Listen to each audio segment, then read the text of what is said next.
Mode பேசுவதற்காக முன்னாள் ஆளுநர் திரு தமிழிசை சவுந்தரராஜன் இணைப்பில் இருக்கிறார். வணக்கம் மேம். முதலமைச்சரை சந்தித்த பிறகு திருமாவளவன் பாஜகவுடைய அந்த குற்றச்சாட்டுகளை முழுமையாக மறுத்திருக்கிறார். இது திமுகவுக்கு எதிரான மாநாடு அல்ல, கூட்டணியில் எந்த பிரச்சனையும் அல்ல என்பதை உறுதிப்படுத்தியிருக்கிறார். உங்களுடைய பார்வை? அந்த பல்ட்டி எடுத்திருக்கிறாருன்னு தான் சொல்லணும். அதாவது 2-3 நாளைக்கு மிரட்டி பார்த்தாரு. அதுக்கப்புறம் இன்னைக்கு அங்க போன உடனே ஓகே இது மத்திய அரசை நோக்கி நம்ம திருப்பிடுவோம். ஏன்னா நம்ம நீட்டை இப்படிதான் திருப்பணும். நீட்டை நம்மளால நடைமுறைப்படுத்த முடியாது, நீட்டை எதிர்ப்பை கொண்டு வர முடியாது. ஆனா கையெழுத்து வாங்கணும்னு ஒரு பொய்யை சொல்லுவோம், மக்களை ஏமாத்துவோம்.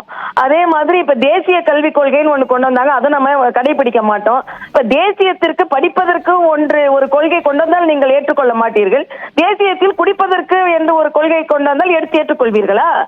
உடனே நீங்க எங்களோட மாநிலத்தோட உரிமைன்னு சொல்லுவீங்க. ஆக இது என்னை பொறுத்த மட்டில் பொய் சொல்றதுல இவங்களுக்கு எந்தவித தயக்கமும் இல்லை.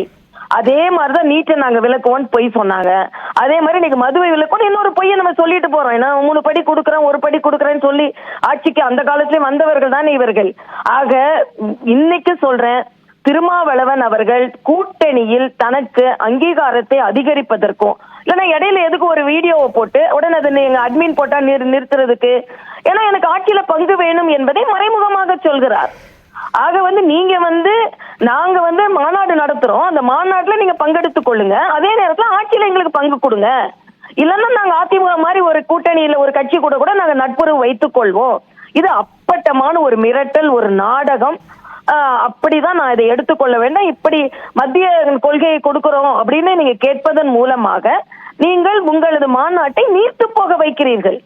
40% மது ஆலைகள் திராவிட முன்னேற்ற கழகத்தை சார்ந்தவர்களால் நடத்தப்படுகிறது என்பது அப்பட்டமான உண்மை.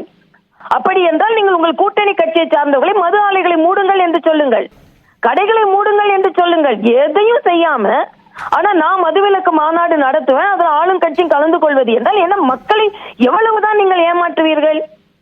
இதுதான் எனது அப்பட்டமான நாடகத்தை நடத்தி கொண்டிருக்கிறார் திருமாவளவன். ஏதோ நானும் கூட கொஞ்சம் சந்தோஷப்பட்டேன், ஏதோ மதுக்கு எதிராக கொஞ்சம் எடுத்துட்டு கொண்டு போறாரு. இப்ப இன்னைக்கு அத்தர் பல்ட்டி அடிச்சிட்டாரு. இது அப்பட்டமான அரசியல் தான் என்பதை நான் தெளிவாக சொல்கிறேன். இல்ல, இது தேர்தலோட முடிச்சு போடுவது என்பது வலிந்து உருவாக்கப்படுது பாஜக அதிமுகவால, இது அவர்களோட ஆசையை வெளிப்படுத்துறாங்க அப்படின்ற கருத்து தான் திருமாவளவன் சொல்றார். அப்புறம் ஏன் இப்ப இன்னைக்கு தேர்தல் வந்த பிறகுதானே ஆட்சியில் பங்கு, அப்புறம் ஏன் இப்ப திருப்பி அதை வலிமையாக எடுத்து சொல்கிறார்? அப்ப தேர்தல் வந்த பிறகு பாத்துக்கலாம் சொல்ல வேண்டியதுதானே. ஆட்சியில் பங்கு என்று அவர் குரலை ஒலிக்க காரணம் இந்த மது விலக்கை அதில் கையில் எடுத்திருக்கிறார் என்பதுதான். இது அப்பட்டமான அரசியல். எங்களுக்கு அதிக இடம் வேணும், எங்களுக்கு ஆட்சியில பங்கு வேணும், அதனால மதுவிலக்கு மாநாட்டை நான் நடத்துகிறேன் என்பதா. 3.5 ஆண்டு காலம் இதைவிட மக்கள் பாதிக்கப்பட்டார்கள், கள்ளச்சாராயம் ஓடியது, மக்கள் பாதிக்கப்பட்டார்கள், உயிரிழந்தார்கள். அப்பெல்லாம் எங்க போனாங்க? ஆக தேர்தல் நெருங்கும் பொழுது இவங்களோட டிமாண்ட் அப்படின்னு தான் நான் தெளிவாக சொல்கிறேன். ஆக திருமாவளவன் ஒரு அரசியல் நாடகத்தை கையில் எடுத்திருக்கிறார். அல்ல திராவிட முன்னேற்றங்கள் அடிக்கிற மாதிரி அடி, நானும் அழுகுற மாதிரி அழுகுறேன், நானும் கலந்து கொள்கிறேன். அப்ப அந்த மாநாட்டின் அர்த்தம் என்ன? அதிமுகவும் கலந்துக்கும், நாங்களும் கலந்துக்கிறோம், ஆனா அது மது நடந்துகிட்டே இருக்கும், மது ஆலைகள் நடந்துகிட்டே இருக்கும், மது விற்பனை நடந்து கொண்டே இருக்கும். எதற்கு மாநாடு நடத்துகிறீர்கள்? இது மக்களுக்கு நீங்கள் பதில் சொல்லி ஆக வேண்டும்.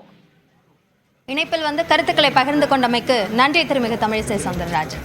தொடர்ந்து நம்மோடு பேசுவதற்காக அதிமுக முன்னாள் எம்பி திரு அன்வர் ராஜா இணைப்பில் இருக்கிறார், அவரோடு பேசலாம். வணக்கம் சார். இப்போ அதிமுகவிற்கு இந்த மது ஒழிப்பு மாநாட்டிற்கு அழைப்பு விடுத்ததற்கும் தேர்தலுக்கும் தொடர்பில்லை என்பதை முதலமைச்சரை சந்தித்த பிறகும் மீண்டும் திருமாவளவன் உறுதிப்படுத்தியிருக்கிறார்.